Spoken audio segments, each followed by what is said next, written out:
Rivian is in the news again with a huge announcement this time. They have unveiled their third electric vehicle, but that wasn't their biggest news. That's right, you know you are on the roll when you unveil a new vehicle and people go like, yeah, that's not the biggest thing that we like about you today. And that's because they've already gotten an order for 100,000 of them from Amazon.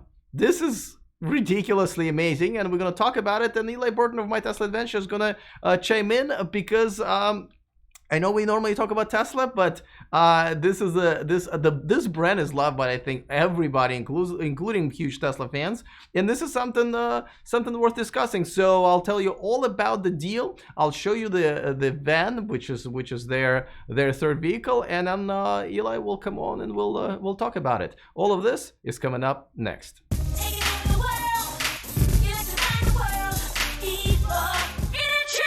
Welcome to E4Electric, your #1 source of unbiased electric car news. If this is your first time here, go ahead and click on that subscribe button down there so you don't miss anything moving forward. All right, this is pretty. I mean, there's so many things going on, right? The Frankfurt Auto Show and all of the unveilings and stuff like that. I mean, the Faraday Future, the thing that we reported for you guys a couple of days ago, Biden, and just so many things, but Rivian managed to top them all by unveiling their third vehicle. As you know, their first two that we know are obviously the SUV and the pickup truck. Pickup truck being the hot commodity, and they've already been in the news a couple of weeks ago when they got sort of caught testing these two pickup trucks in Argentina. They said they didn't really expect anybody to know that because it's literally one of the southern points in South America, but somebody took a bunch of pictures and then we were able to talk about how they've changed the design a little bit.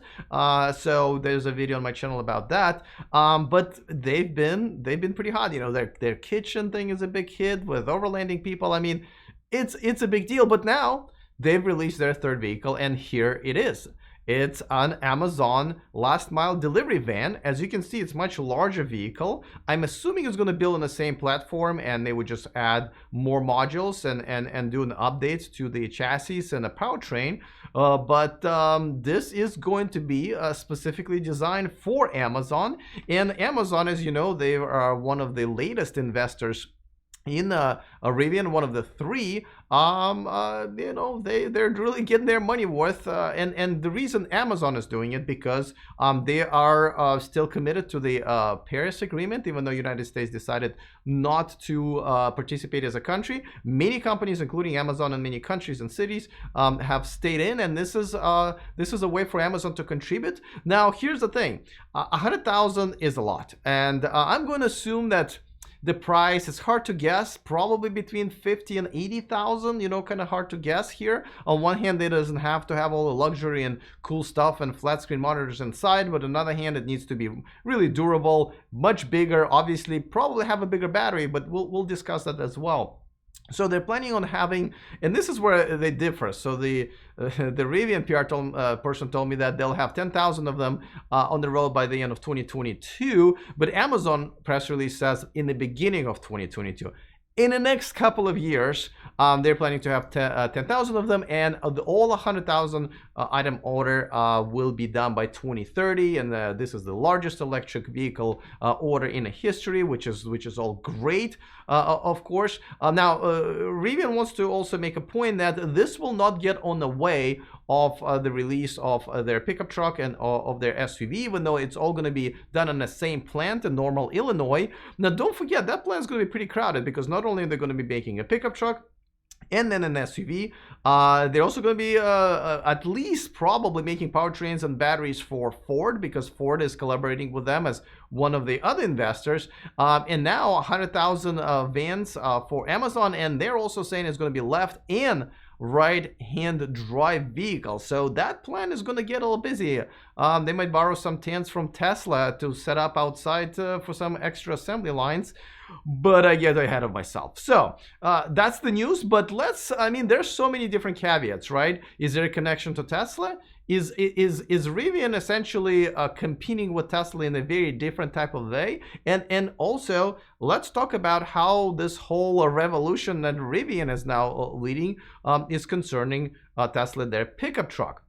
All right, as I said, Eli Burton is going to be here, as he always is here. We do it on Sundays. With his opinion, we'll discuss. Of course, a quick reminder before that this video and this channel is sponsored by Byton. Check out their all-electric SUV called M-Byte, coming to the United States, coming to Europe, starting at about 45,000 US dollars. 45,000 euros. Join myself and over 50,000 people who made a reservation. Took us about a minute, mainly because there is no payment form. That's right, this is $0 deposit to reserve your Byton. So go to the description of this video and reserve yours today. All right, without further ado, let me bring in Eli and have him chime in. Eli, how are you doing, my friend? Alex, how's it going, man? I am excited to be on the show, and for once over the last 2 weeks, not be talking about the Tesla Model S versus the Porsche Taycan. That is refreshing, though it's still in the news. Who passed whom when who was broke down. You're right. Well, let's forget about that. But we usually, we have your segment basically to give your perspective on a Tesla, and even Porsche Taycan was kind of, a very much because nobody talks about Porsche Taycan without saying Tesla Model S at least once, right? But this one is all Rivian. But I know people, even the biggest Tesla fans, including yourself, are kind of rooting for Rivian. They kind of won everyone's hearts on both sides. So let's talk about it, but later we'll address some of the interesting caveats here as they may relate to Tesla. But first, give me first impression of what's your take on this? I mean, this deal it's pretty huge. This is really exciting. I mean, my initial take on this is that Amazon is driving and it's going to be accelerating Rivian's development of this electric van. And it's awesome. I love seeing a private company like Amazon invest in another company who's making EV technology and helping propel them forward, both with money and orders to help increase the amount of electric vehicles on the road. And one of the things a lot of people like who aren't following transportation really closely is getting electric vehicles replacing gas vehicles that are being used in commerce and business is actually even a bigger deal to decreasing pollution and impacting climate change than you and me who drive our everyday cars. Because the thing is, although we drive to work every day and then leave our car in the parking lot for 8 hours. These delivery vans are working 12 hours a day. So the fact that Amazon's planning on having 100,000 of them within 5 years that are going to be all electric instead of gas or diesel burning, that's huge. I totally agree, and actually, it's an interesting point. These are the real polluters, right? Especially running heavy loads, being on the road at all times. Now, obviously, I'm kind of trying to figure out how is Rivian going to do all this with their factory that has a pretty good capacity, but this is a lot, right? Because Ford is going to take part of it. I don't mean they're going to occupy it, but obviously some of the powertrains and batteries will have to go for Ford. And now this, do you think Rivian might be getting us excited a little too much? And maybe once it actually comes to deliveries, because they're in a honeymoon stage, right? Everything's been great. We just seen it with Byton, right? Like Byton's been great until the last few months, where it was hard to get an investment. It was hard to get the suppliers. They're having some quality issues. They have to delay the production by about half a year or so. Like Rivian hasn't gotten there. So do you think they're taking on a little too much, and where they may not be able to deliver because of all obviously initial problems that everybody really has? Well, Rivian's now got the weight of a very big investor and one of the biggest companies in the world, and that's Amazon pressing down on them to deliver this goal. So it's going to be interesting to see how that works out. I would say one of the upsides that they have as in having a strategic investor like Amazon, they have somebody with a lot of power and a lot of leverage. So I imagine as a result of their partnerships with Ford, as a result of their partnership with Amazon, they will be able to leverage a lot more power than normally a company of their size would. Right? Because when you're a small startup company, you're usually at the mercy of your suppliers. I'm going to bet that Amazon's got enough tentacles and enough buying power with all the groups that Rivian's working with. They can really leverage things to make sure that Rivian isn't the one left hanging out to dry if a supplier runs out of resources. That's an interesting point. Because, I mean, on the other hand, Amazon doesn't really provide anything for Rivian in terms of, it's not like they're making battery cells or anything like that. I actually thought originally it was going to be the other way around. I thought Rivian was going to leverage Amazon to be able to provide customer service, to provide digital products, right? Like, for example, streaming services, possibly an app store, obviously sell some of the Rivian obviously merch, but at the same time charging stations and so forth. I think like I believe like Audi is using them for. I thought that everything wasn't going to come from Amazon, which it still could. I did not expect this. I did not expect this, that Amazon's just going to jump in and essentially start making cars. You know, Amazon is a car business. I didn't either. Now, when I saw the order today, now like I get it. It makes sense. You know, I really wasn't thinking about, you know, Bezos and Amazon's commitment to the Paris Accord. I really wasn't thinking about the idea that they would be really looking to ramp up transitioning from gas to electric for delivery. So like I wasn't taking that into consideration. But the other thing that we talked about is another piece that Rivian's going to have to figure out is this is another assembly line they're going to have to build. And you're right, maybe they might have to build they might have to build a tent city so they can get this production line going quickly, because building 100,000 cars by 2025, when they're saying they're going to do 10,000 in 2022, they've got a lot of ramp and a lot of scaling up to do. Not only that, they're actually also going to be providing service to all those cars, and I'm assuming those cars will need less service than diesel and gas vans, obviously, but more service than regular electric cars, because like you pointed out, they're on a road much more than a regular one. So you know, we're talking about service network, and it has to be global. This is no longer just let's start with California and maybe Michigan, where the home base is. This is like the entire world, because they you know, that's where Amazon operates on the entire planet. I'm a little concerned. I am too. And to be honest, this is going to be one of their first cars that they make. And like any new maker of any product, they're going to have challenges. So they're going to have a big service hurdle, and they're going to have a customer who's going to be even less patient than individual owners are. They're dealing with a $750 billion company who needs to deliver to their customers on time. So yeah, no, Rivian has bit off a lot with this deal, and it's going to be on them to deliver.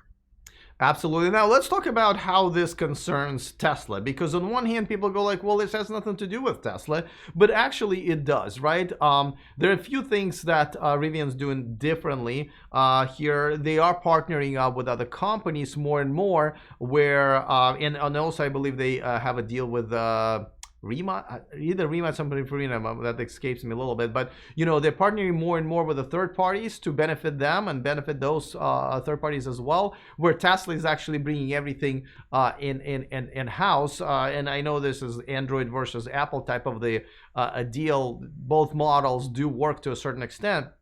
But you know, Rivian's taking a different approach. Do you think this is a better approach, relying on partners and other companies around you, but also having to cater to their interests? Or do you think the better way is where Tesla has everything in-house and they're independent of anybody, and everything works perfectly with from software to hardware, vertically and horizontally? What are your thoughts on that?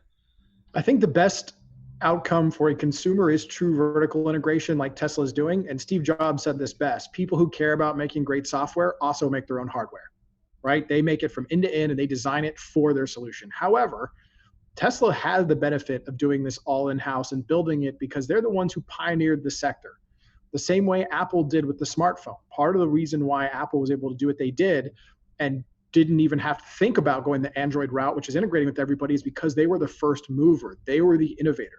Same thing as you see with Android, is that Android, to try and catch up with Apple and get a market share, they had to go totally open and integrate with everybody. So you're looking at Rivian doing some of the same thing.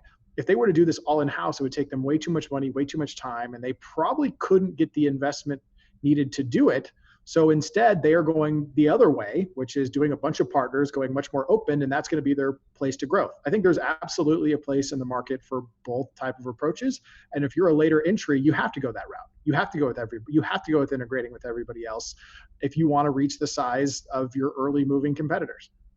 Now, I mentioned you know, earlier that this really Rivian doesn't seem to be a competitor to Tesla. Nobody really thinks of it, but I think people are forgetting that in another few months, maybe in a couple of months, right? If we believe Elon's timelines, which I don't, but let's just say November, right? When they're going to be unveiling a pickup truck that's always within a second, there will be a Tesla pickup truck versus a Rivian pickup truck video, and the topic will be going on and on and on, probably for years. They will be competitors. This, you know, the pickup truck is as Elon said, is his pretty much next big fun project for him.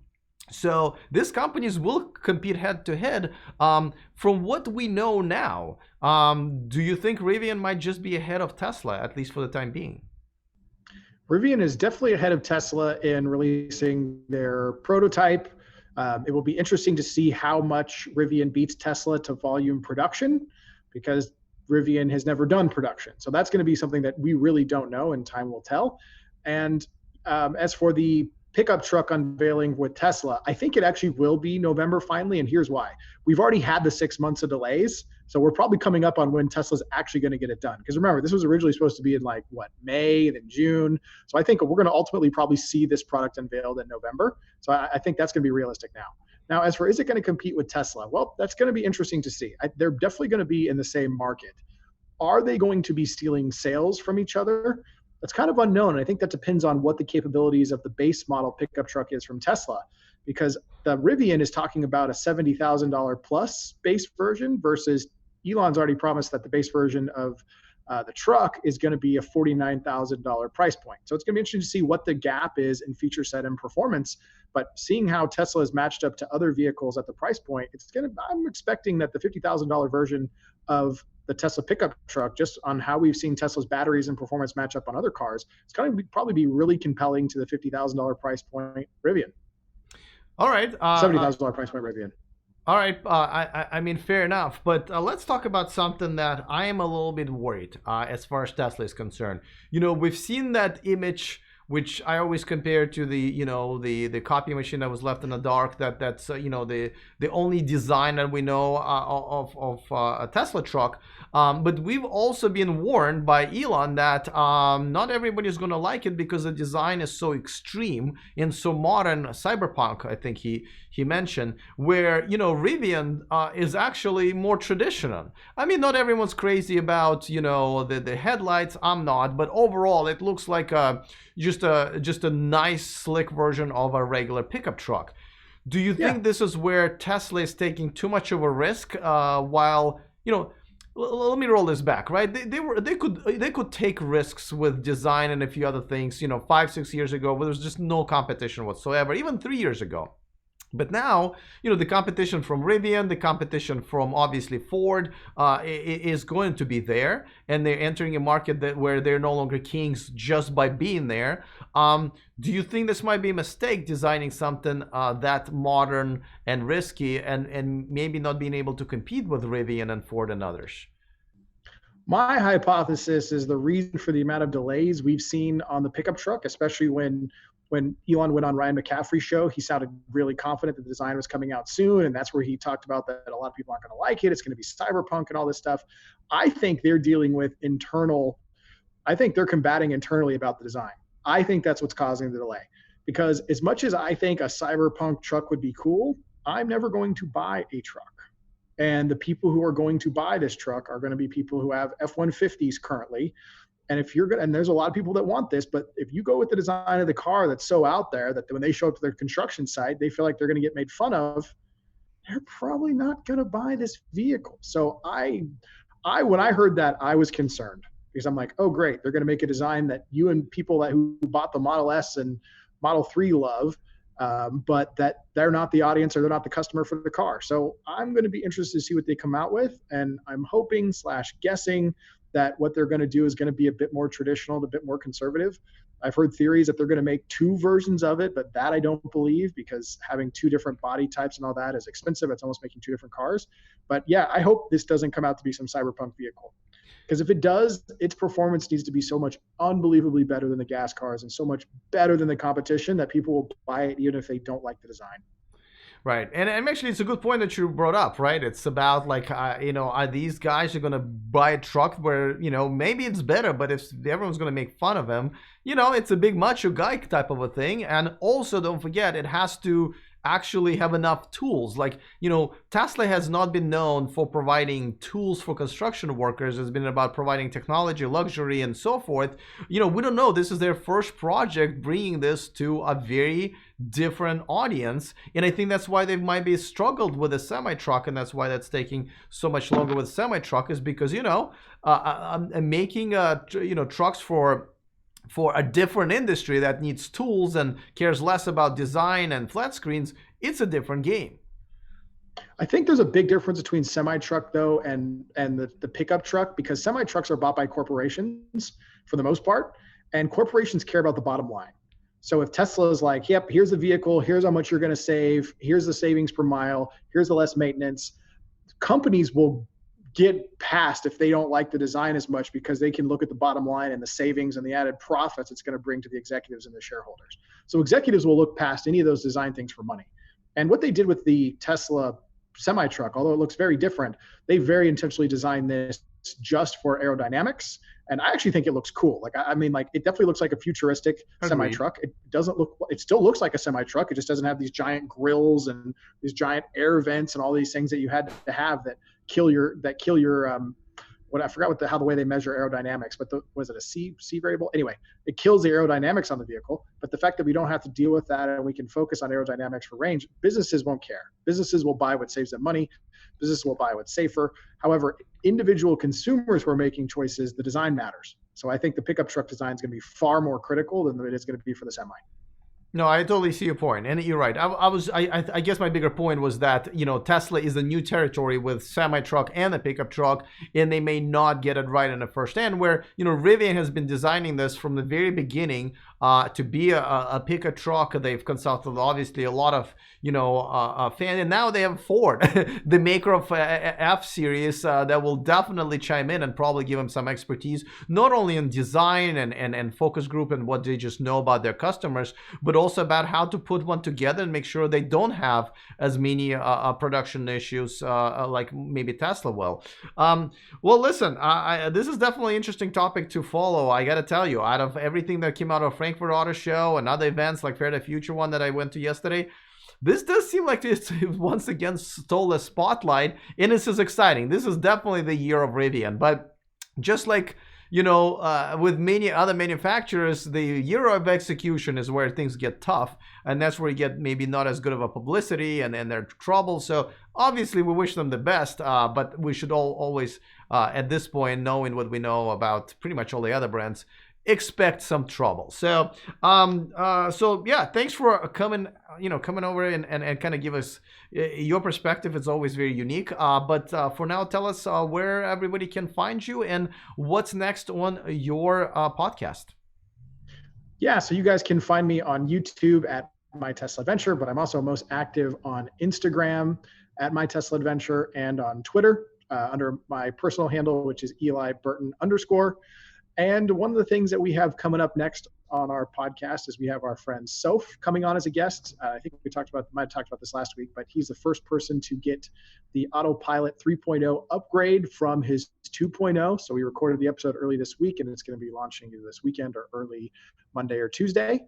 So yeah, that's going to be our next episode on the show. We're working on finalizing the details for our next My Tesla Adventure event. You have to go, Alex. We're actually hosting it this time at a distillery. We're going to have a full buffet, catered meal, private. It's going to be a great, great event right on the coast in Half Moon Bay. You had me at the buffet. All right. Well, when is it? Do you know the dates yet? It's tentatively going to be either October 26th or 27th. We're still working with the venue to finalize. All right. But when that event is done, you'll be able to find it at our My Tesla Adventure Facebook group at facebook.com/MyTeslaAdventure. I'm looking forward to it. It's been too long since the last one, at least that's how it feels to me. But hey, looking forward to that. And hey, thanks for joining me, and I will see you next week. Thanks for having me, Alex. All right, guys. So that's you know, I gotta tell you that I know bringing Eli in for this topic is awesome. He brought up some really good points here about some of the potential struggles that Tesla might have and the competition that Rivian might pose. Definitely very fascinating topic. Great news for Rivian. I'm really excited for them. They just keep. I think they've done just as good of a job in their first year of sort of existence to at least the non-stealthy existence as Tesla maybe done in their first year. So I'm definitely excited about it. All of the links that the Eli just mentioned, you can find them in the description of this video. video, where you can find the reservation link for Byton, and where you can find the reservation link to sign up with our free VIP list, where we send you bonus stories every Saturday. Just stories that we couldn't fit into either the channel or the e4electric.com website. Go and sign up, e4electric.com/VIP. It's free. And of course, I want to thank one of my newer patrons, Jason Claremont, or Jason Claremont. I'm really so bad with this last name, so I apologize. Jason, thank you so much for becoming a Patreon. I'm a full-time YouTuber, so this means a lot. This is how I support myself. This is pretty much what I do for a living. It looks pretty simple, but actually I spend 5 to 6 to 7 hours sometimes producing these videos, these 10 or 15-minute videos. So thank you for supporting me. If you want to become part of my Patreon community, go to the description of this video once again, and you can just go to patreon.com/e4electric. All right, looking forward to your comments, especially if you're a pickup truck driver. Definitely interested in yours. Other than that, see you next time, and remember to stay charged.